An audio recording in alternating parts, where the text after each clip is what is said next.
Ladies and gentlemen, Deol. this next bout is scheduled for three 3-minute rounds in the Unified Amateur Featherweight Division and is brought to you by Crystal Glass. When the action begins, the referee in charge is referee Andy Social. Introducing first, fighting out of the blue corner, he weighed in at 145.2 pounds and has an amateur record of 1 win, 0 losses. Fighting out of Cardinals MMA in Calgary, Alberta, Arman Deol. And his opponent, fighting out of the red corner, he weighed in at 148.2 pounds and has an amateur record of 1 win with 0 losses.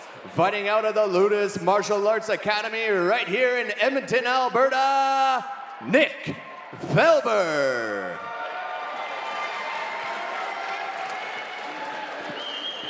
This fight really comes down to game planning, who is able to get their shots off first, wrestling shots versus punching shots. Referee Andy Social, the third man in there. Super serial Social in the middle here, breaking up the fights. Arman Deol. No glove touch. The black shorts. Nick Felber.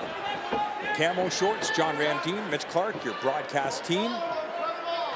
Felber stalking. Trying to be physical here. Back up against the cage. Able to back away. So you see too with Felber, that grittiness, that toughness, maybe lacking a little bit in the technique, but throwing hard and heavy from all angles. But a little bit jittery, if you notice in his movements.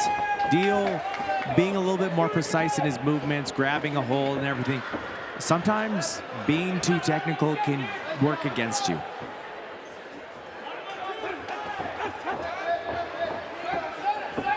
If you take a look, Felber also doing those very like Ally Quinta style shots, those knuckle punches that come over the top, and those forward knuckles land before your secondary knuckles. Nice little right hand from both gentlemen there. Oh, painful low kick. Disguised into a shot right after, but beautiful job by Felber, and also being able to back out of the takedown right away too. Felber just thinking about power. Every shot, bad intentions. Deol doing a good job of taking his time, but he's letting too much time go. As we said, 3 minutes is not long to implement a game plan. And when you start reaching for those takedowns, especially those body lock style, that overhook, that whizzer style of throwing, looking for that overside trip, takedown, double leg.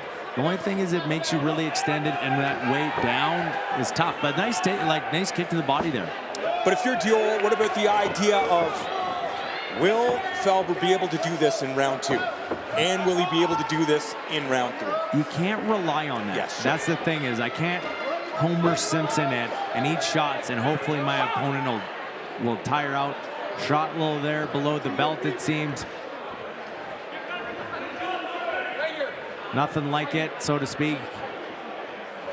It can really bring you out of a moment. Now, from what we've seen so far, I'm actually expecting Felber to come out even harder. He seems very emotional when he's fighting right now, and I think he's gonna be even more emotional when he comes out. Deol has to be aware that he's coming for blood now.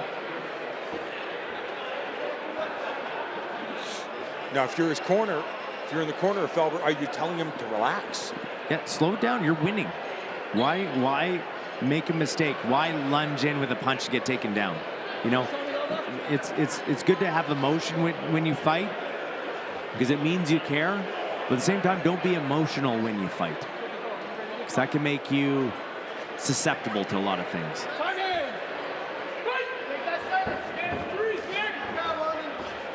Are there tools or tactics fighters can use to keep your emotion in check? Breathing. Breathing is the most important thing. Different styles of breathing too. Your box breathing, your focusing on your outward breath, your exhale, and being aware that I need to stay in the moment. It's very easy to be really top heavy in your breaths, get overexcited, and it brings up your blood pressure, it brings up your heartbeat, which makes you really emotional. In my opinion, Nick Felber did a tremendous job of not getting too crazy after that nut shot, coming back with a smile on his face, ready to go. Now, is this where Deol comes back and changes what the game plan is. We can no longer reach into our takedown. We need to set up with strikes. You know Felber's going to come forward. So there's no reason for you to reach over, change the level, strike with him, make him come back, change your level, get in there.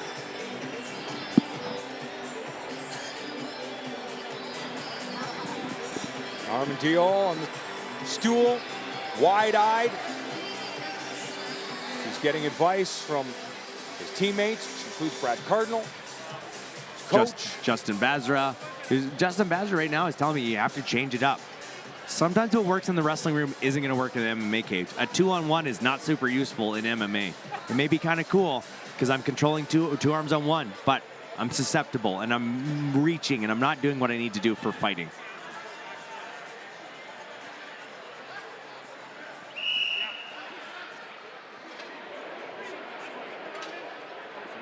Second frame about to get underway. This featherweight encounter. Two collide in the center of the unified cage. So right now we see Deol being kind of tentative with his strikes now, which is as he's felt the power of Felber. Felber being too jittery. I'd like to see both of them kind of like be a mixture of both, so to speak. Meet in the middle.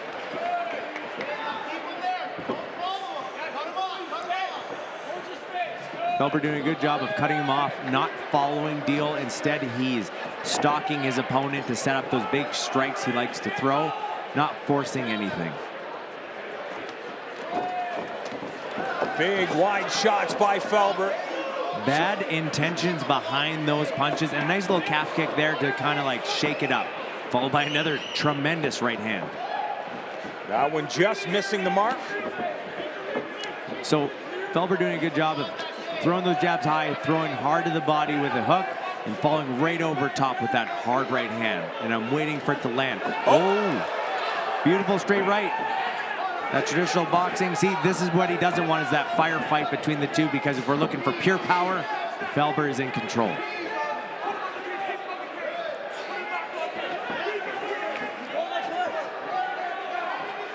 So as we see here, they battle in the clinch, and the overhook strong from Deol, but the thing is Felber's just so much more physical. Head positioning right there being the key factor in keeping Deol against the cage, but I feel like he's not too worried because he has that strong whizzer. Can't lay there for too long, looking for that trip takedown from the outside, which I personally just leads to you getting inside tripped because you're reaching.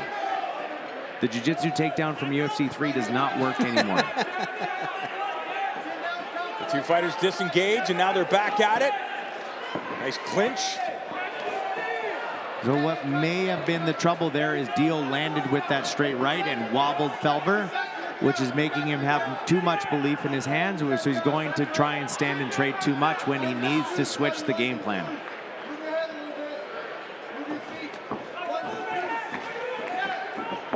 Another short shot scores for Deol, and now head hunting. Both of them are looking to headhunt, minus when Deol goes for the takedown, knee to the face, and complain to the ref, but referee Serious Social saying, no, just keep fighting.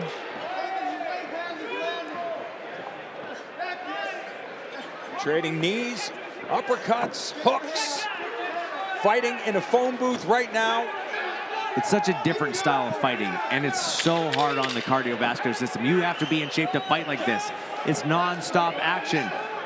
It's fun to watch. It's fun to watch, and it's that classic style of watching, you know, Ty Domi from the Toronto Maple Leafs days, but it is excruciating on the cardiovascular system.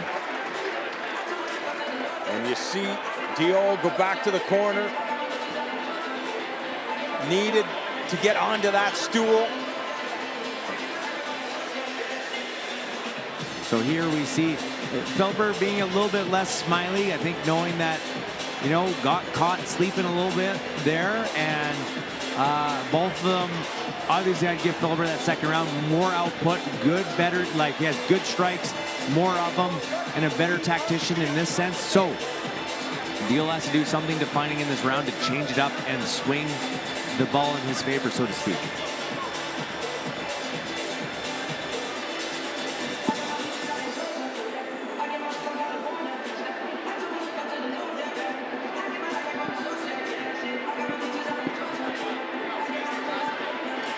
So Craig Malin right there telling Nick Felber, you have 3 more minutes in you.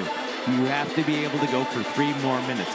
That's tough with Nick Felber's style because he throws hard and heavy and punches in bunches. It's hard, but sometimes just having someone saying, you have to go, to be that last little shot of adrenaline you need to finish these fights. And I would imagine that your coach knows. He's seen what you're capable of. He knows that you can push through certain things. And maybe that's what we're seeing. They say that, like the Marines, they've always said that when your brain says, I can't do anymore, you have 60% more in you. Wow. Your brain will always quit before your body. Deol coming out with a little bit more intent this time, knowing he has to do something big and tremendous in this fight. Deol putting out the jab, the 4th one he's landed. The thing is he's backing straight up, which isn't good against someone like Nick Felber, who's throwing hard and heavy and moving forward into you. It's been one of his best weapons, that low kick. Felber's to the lead leg of Deol. It's definitely defining in this fight. See, right there. And it's making that nice contact, not just on the thigh, but also just below on that calf, which leads that nerve that strikes from your hip all the way to your bottom of your feet, kicking out that leg, as we saw in the first round. Throwing hard and heavy, Deol with that desperation shot in there, in that low double stance, which it's really hard to finish from there. And another thunderous knee to the midsection for Felber. He smells blood and he's going after it at this point, it seems like. He knows his head, but he's not gonna let off on the gas pedal and wants to get that finish. Beautiful single. Good timing there. But Felber will not be denied, I don't think. He wants to get up so bad, using that whizzer. Deol doing a good job stepping over that leg. Very classic style of wrestling, working his way up the body to hold him down. But he can't stay here. Look at this head pressure from Nick Felber, pushing the head down to get his butt out and get the bottom leg out. To be able to start any scrambles, that bottom leg must be moving. Classic yelling from the crowd, yelling knee, knee, knee, even though it's not allowed.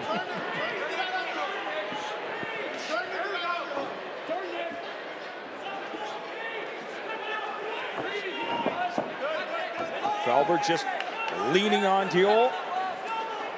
He's the bigger and more physical of the two, and he's showing it in this fight. See, just pushing Deol back, just through almost sheer will, just saying, nope, we're going this way. Too bad. Deol doing his best, trying to be technical, but at the same time, Nick Felber doing a good job of keeping the hips away from keeping the knee strikes out, except for that one, obviously. But Deol on him. He has to be. There has to be a sense of urgency. Beautiful knee to the body.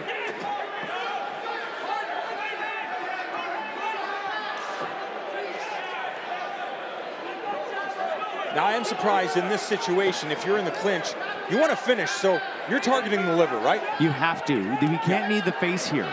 So you have to be targeting that lower.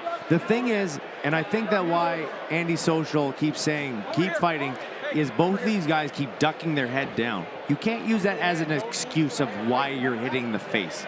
It's on you. If I turn my head away and show the back of my head and get hit there, I can't complain. Oh no, he's hitting the back of my head. I put the back of my head there. I put my face down low, and that's why I'm getting knee to the face. You can't use that type of technique to get out of position, right? Might as well just put your hands behind your back, and just put your head down and just wait to eat the knee. Now, Andy Social taking away a point, and I don't necessarily agree because this happened last round in the reverse and nothing was said. If you're gonna play that way, you have to play it equal to both people. Beautiful knee there, a little short knee. The right hands are nice and effective though. Felber scoring, looking for the takedown at the end of the round, looking for the choke. Nick Felber jumping ahead almost into that crossbody side control, taking all the pressure off that guillotine. Although it looks good, you know, Deol looking like he's going for a submission to end the round. It sends a hard message home. At the same time, Nick Felber has done nothing but dominate this fight. True, but it's like you're pointing out, sometimes optics matters. 100%. As we saw, is like it's what the judges see, not how we perceive it. You know, they're the ones who are saying 10-9, or in this case, this last round, 10-8. It really is determined by whose perception is putting that pen to paper.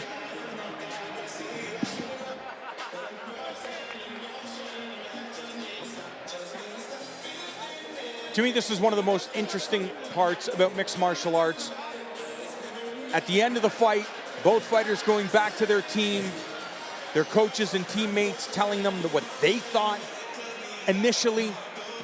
Obviously, everybody's going to go back and re-examine the fights. But how important is this time for a fighter and their team as they're having those communications, having those conversations? I think it builds a lot of trust. I think that it explains of where accountability lies, especially like these relationships are based on accountability. If I can't hear both the good and the bad and the ugly from my corner, they're not there for my best interest. They're just yes men. I don't want yes men. I want people who tell me the truth. Now, if Deol's corner's be like, oh man, you won that fight, you did the best, no one can touch you. He obviously has yes men around him. Obviously he doesn't. He has tremendous fighters saying, hey, you did good. There's stuff we can fix. Let's get better from this.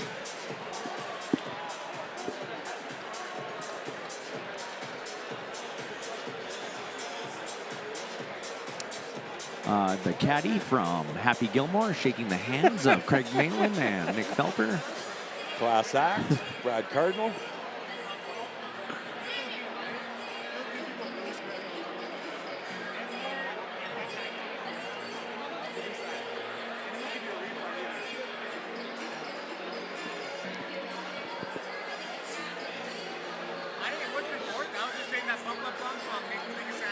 This is also a time of uncertainty. Oh man, that little bit of time, especially when it goes just a little bit too long, you're like, can they do math? Is math their strong suit?